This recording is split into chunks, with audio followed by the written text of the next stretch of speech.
नमस्कार साथियों, मैं कुंदन आप सभी का आपके चैनल साहित्य गंगा में पुनः एक बार स्वागत करता हूं। आज हम प्रस्तुत हुए हैं हरिशंकर परसाई जी की बहुचर्चित व्यंग कहानी भोला राम का जीव लेकर के। जीव यानी आत्मा, प्राण, जान, रूह। यह कहानी यूजीसी के पाठ्यक्रम के साथ ही साथ यूपीएससी एवं अन्य सिलेबस में भी है। हम लोग भोला राम का जीव कहानी का समीक्षा करेंगे और समीक्षा के क्रम में ही हम इस कहानी के महत्वपूर्ण बिंदुओं के साथ ही इसके विषय वस्तु, पात्र परिचय और कहानी के सारांश एवं संवाद को देखेंगे और अंत में इस कहानी का उद्देश्य एवं संदेश को देखेंगे। वैसे यह कहानी बहुत ही महत्वपूर्ण है और इस कहानी से बहुत सारे प्रश्न बनते भी हैं, जैसे कि इस कहानी में भोला राम की उम्र क्या है, उसका पेशा क्या था, वह कहाँ रहता था, भोला राम की मौत कैसे होती है, उसके परिवार में कौन कौन थे। तो आइए अब इस कहानी की हम लोग शुरुआत करते हैं। यह एक व्यंग रचना है और हरिशंकर परसाई जी ने एक कर्मचारी की शासकीय ढांचे में व्याप्त भ्रष्टाचार, लाल फीताशाही और क्रूरता के कारण हुई उसकी मौत को रेखांकित करने का प्रयास किया है।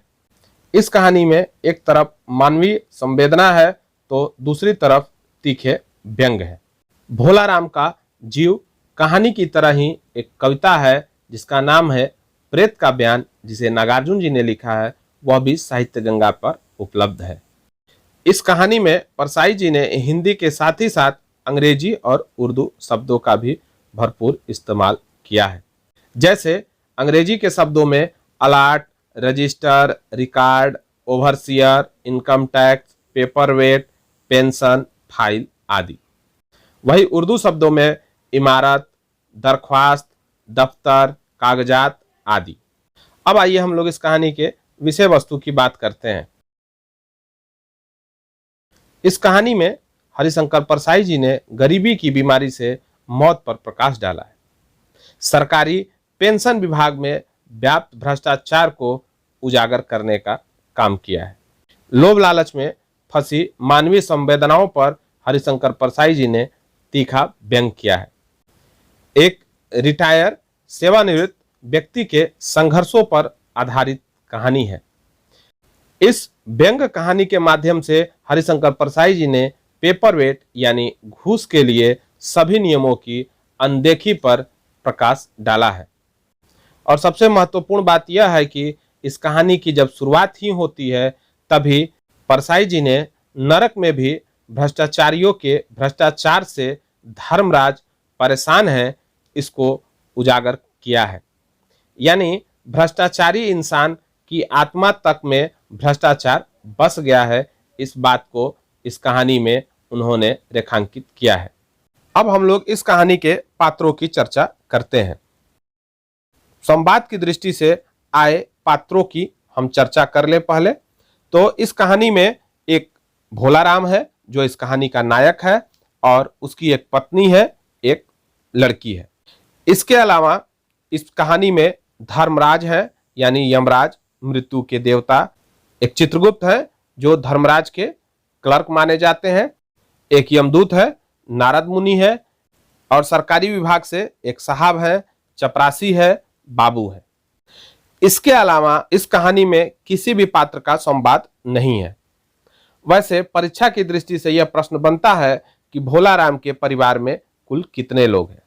तो भोला राम के परिवार में भोला राम सहित कुल 5 लोग हैं। एक भोला राम, दूसरा भोला राम की पत्नी और 2 लड़के और 1 लड़की। अब हम लोग इस कहानी का सारांश एवं संवाद को देखते हैं और अंत में इस कहानी के उद्देश्य और संदेश की चर्चा करेंगे। तो कहानी की जब शुरुआत होती है तो हरिशंकर परसाई जी कहते हैं ऐसा कभी नहीं हुआ था। क्या नहीं हुआ था? तो धर्मराज लाखों वर्षों से असंख्य आदमियों को कर्म और सिफारिश के आधार पर स्वर्ग या नरक में निवास स्थान अलॉट करते आ रहे थे, पर ऐसा कभी नहीं हुआ था। यानी यहाँ पर कोई एक समस्या है जो कि पहले कभी नहीं हुई थी और उस समस्या के बारे में हरिशंकर परसाई जी आगे कहानी में लिखते हैं, सामने बैठे चित्रगुप्त बार बार चश्मा पोंछ, बार बार थूक से पन्ने पलट रजिस्टर पर रजिस्टर देख रहे थे। गलती पकड़ में ही नहीं आ रही थी। आखिर उन्होंने खींचकर रजिस्टर इतने जोर से बंद किया कि मक्खी चपेट में आ गई। उसे निकालते हुए बोले, महाराज रिकॉर्ड सब ठीक है। भोला राम के जीव ने 5 दिन पहले देह त्यागी और यमदूत के साथ इस लोक के लिए रवाना भी हुआ, पर यहाँ अभी तक नहीं पहुंचा। फिर धर्मराज चित्रगुप्त से पूछते हैं, और वह दूत कहाँ है? तो चित्रगुप्त बताते हैं कि महाराज वह भी लापता है। तभी यमलोक में बदहवास स्थिति में वह यमदूत आ जाता है और उसे देखते ही चित्रगुप्त चिल्ला उठते हैं, अरे तू कहाँ रहा इतने दिन? भोला राम का जीव कहाँ है?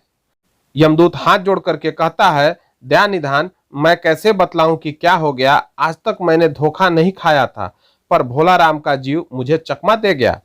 5 दिन पहले जब जीव ने भोला राम की देह त्यागा, जीव यानी आत्मा, तब मैंने उसे पकड़ा और इस लोक की यात्रा आरंभ की। नगर के बाहर ज्यों ही मैं उसे लेकर एक तीव्र वायु तरंग पर सवार हुआ, त्यों ही वह मेरे चंगुल से छूटकर न जाने कहां गायब हो गया। इन 5 दिनों से मैंने सारा ब्रह्मांड छान डाला, पर उसका कहीं पता नहीं चला। अब धर्मराज यहाँ पर क्रोधित हो जाते हैं और उसे कहते हैं, मूर्ख, जीवों को लाते लाते बूढ़ा हो गया, फिर भी एक मामूली बूढ़े आदमी के जीव ने तुझे चकमा दे दिया। तो यमदूत ने धर्मराज से सिर झुकाकर कहा, महाराज मेरी सावधानी में बिल्कुल कसर नहीं थी, यानी कोई कमी नहीं थी। मेरे इन अभ्यस्त हाथों से अच्छे अच्छे वकील भी नहीं छूट सके, पर इस बार तो कोई इंद्रजाल ही हो गया। इंद्रजाल यानी कोई जादू हो गया। हरिशंकर परसाई जी अब इस कहानी में चित्रगुप्त के माध्यम से रेलवे के भ्रष्टाचार पर भी प्रकाश डाल रहे हैं। चित्रगुप्त धर्मराज से कहते हैं, महाराज आजकल पृथ्वी पर इस प्रकार का व्यापार बहुत चला है। लोग दोस्तों को चीज भेजते हैं और उसे रास्ते में ही रेलवे वाले उड़ा लेते हैं। हौजरी के पार्सलों के मोजे रेलवे अफसर पहनते हैं। मालगाड़ी के डब्बे रास्ते में कट जाते हैं। एक बात और हो रही है, राजनीतिक दलों के नेता विरोधी नेता को उड़ाकर बंद कर देते हैं। कहीं भोला राम के जीव को भी तो किसी विरोधी ने मरने के बाद दुर्गति करने के लिए नहीं उड़ा दिया। अब धर्मराज व्यंग से चित्रगुप्त की ओर देखते हैं और कहते हैं कि तुम्हारी भी रिटायर होने की उम्र आ गई। भला भोला राम जैसे नगड़े दीन आदमी से किसी को क्या लेना देना? दीन आदमी यानी गरीब आदमी। यह बातें चल ही रही थी कि कहीं से घूमते फिरते नारद मुनि भी वहां आ जाते हैं और वह धर्मराज को गुमसुम बैठा देख करके उनसे पूछते हैं, क्यों धर्मराज, कैसे चिंतित बैठे हैं? क्या नरक में निवास स्थान की समस्या अभी हल नहीं हुई? यहाँ पर ध्यान देने वाली बात यह है कि नरक वैसे पृथ्वी को भी कहते हैं लोग, लेकिन यहाँ पर धर्मराज के नरक की बात नारद मुनि कर रहे हैं। फिर धर्मराज नारद मुनि से कहते हैं, वह समस्या तो कब की हल हो गई। नरक में पिछले सालों में बड़े गुणी कारीगर आ गए हैं। कई इमारतों के ठेकेदार हैं जिन्होंने पूरे पैसे लेकर रद्दी इमारतें बनाई। बड़े बड़े इंजीनियर भी आ गए हैं जिन्होंने ठेकेदारों से मिलकर पंचवर्षीय योजनाओं का पैसा खाया। ओवरसियर हैं जिन्होंने उन मजदूरों की हाजिरी भरकर पैसा हड़पा जो कभी काम पर गए ही नहीं। इन्होंने बहुत जल्द नरक में कई इमारतें तान दी है। वह समस्या तो हल हो गई, पर एक बड़ी विकट उलझन आ गई है। भोला राम नाम के एक आदमी की 5 दिन पहले मृत्यु हुई।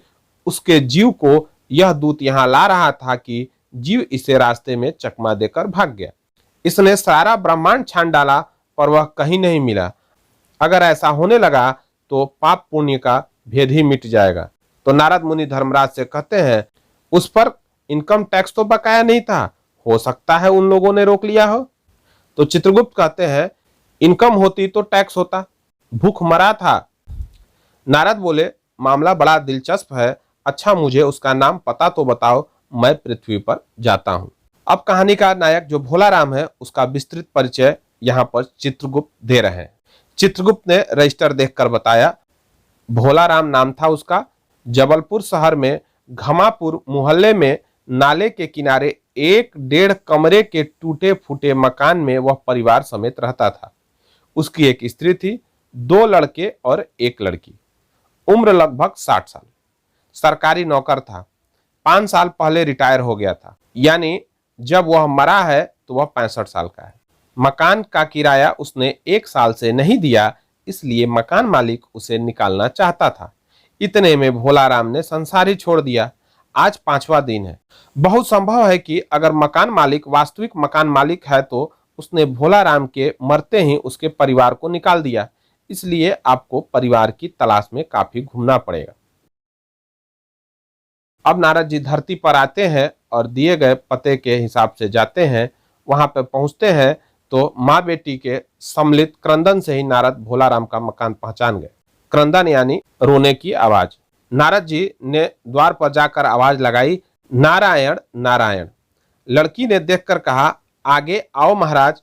तो नारद जी ने कहा, मुझे भिक्षा नहीं चाहिए, मुझे भोलाराम के बारे में कुछ पूछताछ करनी है। अपनी माँ को जरा बाहर भेजो बेटी। भोलाराम की पत्नी बाहर आई। नारद ने कहा, माता भोलाराम को क्या बीमारी थी? तो भोलाराम की पत्नी कहती है, क्या बताऊं, गरीबी की बीमारी थी। 5 साल हो गए पेंशन पर बैठे, पर पेंशन अभी तक नहीं मिली। हर 10-15 दिन में एक दरख्वास्त देते थे, पर वहां से या तो जवाब आता ही नहीं था, और आता तो यही कि तुम्हारे पेंशन के मामले पर विचार हो रहा है। इन 5 सालों में सब गहने बेचकर हम लोग खा गए, फिर बर्तन बिके, अब कुछ नहीं बचा। फाके होने लगे थे। चिंता में घुलते घुलते और भूखे मरते मरते उन्होंने दम तोड़ दिया। नारद ने कहा, क्या करोगी माँ, उनकी इतनी ही उम्र थी। तो फिर भोलाराम की पत्नी कहती है, ऐसा मत कहो महाराज, उम्र तो बहुत थी। 50-60 रुपया महीना पेंशन मिलती तो कुछ और काम कहीं करके गुजारा हो जाता, पर क्या करें, 5 साल नौकरी से बैठे हो गए और अभी तक एक कौड़ी नहीं मिली। स्त्री ने फिर नारद से कहा, महाराज आप तो साधु हैं, सिद्ध पुरुष हैं, कुछ ऐसा नहीं कर सकते कि उनकी रुकी हुई पेंशन मिल जाए, इन बच्चों का पेट कुछ दिन भर जाए। तो नारद को दया आई और वह कहने लगे, साधुओं की बात कौन मानता है, मेरा यहाँ कोई मठ तो है नहीं, फिर भी मैं सरकारी दफ्तर में जाऊंगा और कोशिश करूंगा। नारद वहां से सरकारी दफ्तर पहुंचते हैं और वहां पर पहले कमरे में बैठे हुए बाबू से भोलाराम के केस के बारे में पूछते हैं। तो वह बाबू ध्यानपूर्वक देखता है और कहता है, भोलाराम ने दरख्वास्त तो भेजी थी, पर उन पर वजन नहीं रखा था, इसलिए कहीं उड़ गई होगी। तो नारद जी ने कहा, भाई ये बहुत से पेपर वेट तो रखे हैं, इन्हें क्यों नहीं रख दिया? तो बाबू हंसता है और कहता है, आप साधु हैं, आपको दुनियादारी समझ में नहीं आती, दरख्वास्तें पेपर वेट से नहीं दबती। खैर आप उस कमरे में बैठे बाबू से मिलिए। नारद उस बाबू के पास गए, उसने तीसरे के पास भेजा, तीसरे ने चौथे के पास भेजा, चौथे ने 5वें के पास भेजा। इस प्रकार से नारद जी 25-30 बाबुओं और अफसरों के पास घूम आए। तब एक चपरासी ने कहा, महाराज आप क्यों इस झंझट में पड़ गए? आप अगर साल भर भी यहाँ चक्कर लगाते रहे तो भी काम नहीं होगा। आप तो सीधे बड़े साहब से मिलिए, उन्हें खुश कर लिया तो अभी काम हो जाएगा। अब नारद जी बड़े साहब के कमरे में पहुंच जाते हैं। बड़े साहब बिना विजिटिंग कार्ड के आया देख नाराज हो जाते हैं और बोलते हैं, इसे कोई मंदिर समझ लिया है क्या? धड़धड़ाते चले आए, चिट क्यों नहीं भेजी? तो नारद ने कहा, कैसे भेजता, चपरासी सो रहा है। तो फिर साहब ने कहा, क्या काम है? तो नारद जी ने भोलाराम का पेंशन का केस बतलाया।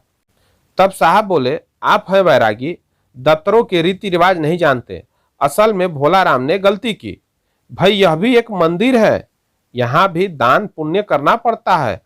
आप भोलाराम के आत्मीय मालूम होते हैं, यानी भोलाराम के शुभचिंतक मालूम होते हैं। भोलाराम की दरख्वास्तें उड़ रही हैं, उन पर वजन रखिए।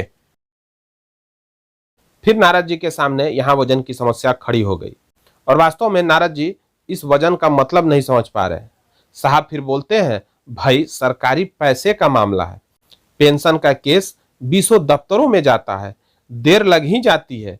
20 बार एक ही बात को 20 जगह लिखना पड़ता है, तब पक्की होती है। जितनी पेंशन मिलती है उतने की स्टेशनरी लग जाती है। हाँ जल्दी हो सकता है मगर, और साहब रुक गए। नारद ने कहा, मगर क्या? तो साहब ने कुटिल मुस्कान के साथ कहा, कुटिल मतलब चालबाजी या धूर्तता। तो साहब ने कुटिल मुस्कान के साथ कहा, मगर वजन चाहिए। आप समझे नहीं, जैसे आपकी यह सुंदर वीणा है, इसका भी वजन भोलाराम की दरख्वास्त पर रखा जा सकता है। मेरी लड़की गाना बजाना सीखती है, यह मैं उसे दे दूंगा। साधुओं की वीणा तो बड़ी पवित्र होती है, लड़की जल्दी संगीत सीख गई तो उसकी शादी हो जाएगी। नारद जी अपनी वीणा छीनते देखकर जरा घबराए। फिर भी उन्होंने अपनी वीणा को उन्हें दे दिया। अब साहब वीणा को एक कोने में रख करके घंटी बजाते हैं। चपरासी हाजिर होता है। साहब उसे हुक्म देते हैं, बड़े बाबू से भोलाराम के केस की फाइल लाओ। थोड़ी देर बाद चपरासी भोलाराम की 100-150 दरख्वास्तों से भरी फाइल लेकर आया। उसमें पेंशन के कागजात भी थे। साहब ने फाइल पर का नाम देखा और निश्चित करने के लिए नारद जी से पूछा, क्या नाम बताया साधु जी आपने? नारद जी समझे कि साहब कुछ ऊंचा सुनते हैं, यानी कान के कमजोर है, इसलिए नारद जी ने जोर से बोला, भोलाराम। सहसा फाइल से आवाज आई, कौन पुकार रहा है मुझे? पोस्टमैन है क्या? पेंशन का ऑर्डर आ गया? सरकारी साहब डर कर कुर्सी से लुढ़क गए, यानी गिर गए। नारद जी भी चौंके, पर दूसरे ही क्षण समझ गए और वे बोले, भोलाराम, तुम क्या भोलाराम के जीव हो? तो आवाज आई, हाँ। तो नारद ने कहा, मैं नारद हूं, मैं तुम्हें लेने आया हूं, चलो स्वर्ग में तुम्हारा इंतजार हो रहा है। तो वह भोलाराम का जीव कहता है, मुझे नहीं जाना, मैं तो पेंशन की दरख्वास्तों में अटका हूं, यही मेरा मन लगा है, मैं अपनी दरख्वास्तें छोड़कर नहीं जा सकता। और यहीं पर यह कहानी समाप्त हो जाती है। यानी जो भोलाराम मर चुका है उसकी आत्मा अभी भी पेंशन के लिए परेशान है और वह पेंशन के फाइल में चिपकी हुई है और वह नहीं जाना चाहती है। क्यों? क्योंकि उसके बीवी बच्चे अभी भी भूखे हैं और उन्हें उस पेंशन की जरूरत है और भोलाराम अभी भी उस पेंशन के लिए संघर्षरत है। भोलाराम की मौत भी भूखमरी से होती है। पैसा रहता तो शायद नहीं होती, पेंशन होता तो हो सकता है भोलाराम सुकून से मरता। अब आइए हम लोग इस कहानी के उद्देश्य और संदेश की बात करते हैं। इस कहानी के माध्यम से हरिशंकर परसाई जी का उद्देश्य नौकरी करने वालों को सेवानिवृत्ति के बाद अपने बुढ़ापे के सहारा पेंशन के लिए हो रहे संघर्षों का चित्रण करना है। व्यंग्य के माध्यम से सरकारी कुव्यवस्था पर प्रहार करते हुए परसाई जी ने यह संदेश भी देने का काम किया है कि मानवता और धर्म के हिसाब से भी जो गलत है उन गलतियों से बचना चाहिए। हम यह देखते हैं कि जब कहानी की शुरुआत होती है तो वहां पर यमलोक में धर्मराज यानी मृत्यु के देवता भी इन भ्रष्टाचारी लोभी लोगों से परेशान है। इन्हीं भ्रष्टाचारियों के कारण भोलाराम का जीव यानी आत्मा अभी तक उनके यहाँ 5 दिन के बाद भी नहीं पहुंच पाई है। तो अब आइए परीक्षा की दृष्टि से इस कहानी के कुछ बिंदुओं को देख ले। भोलाराम किससे मरा? तो भोलाराम गरीबी की बीमारी से मरा। नारद मुनि ने अपनी वीणा किसे दी? तो नारद मुनि ने अपनी वीणा सरकारी अधिकारी को पेपर वेट के रूप में दिया। नारद मुनि पृथ्वी पर क्यों जाते हैं? तो नारद मुनि पृथ्वी पर भोलाराम के जीव की तलाश के लिए जाते हैं। कितने दिनों की मृत्यु के बाद भी भोलाराम की आत्मा यानी जीव यमलोक में नहीं पहुंची है। तो 5 दिनों की मृत्यु के बाद भी भोलाराम की आत्मा यानी जीव अभी तक यमलोक में नहीं पहुंची है। हरिशंकर परसाई जी ने अपनी इस कहानी में किन किन चीजों पर व्यंग किया है? तो हरिशंकर परसाई जी ने सरकारी विभागों जैसे रेलवे, इंजीनियरिंग, पेंशन आदि की कुव्यवस्थाओं पर प्रकाश डालते हुए उनके भ्रष्टाचार को उजागर करने का काम किया है। तो साथियों, यह थी आज की हमारी प्रस्तुति भोलाराम का जीव। यदि आपको हमारी यह प्रस्तुति पसंद आई है तो आप इस वीडियो को लाइक करना एवं अपने साथियों सहपाठियों के साथ शेयर करना न भूलें। साथ ही यदि आप इस चैनल पर पहली बार आए हैं तो आपसे हम यह आग्रह करते हैं कि इस चैनल को सब्सक्राइब करना भी न भूलें। साहित्य गंगा पर यूजीसी यूपीएससी के प्लेलिस्ट बने हुए हैं और निकट भविष्य में हम और भी इनसे संबंधित वीडियो को आपके समक्ष ले आएंगे। इन्हीं बातों के साथ हम अपनी वाणी को विराम देते हैं। हम फिर मिलेंगे किसी नए मुद्दे पर, नए बिंदु पर।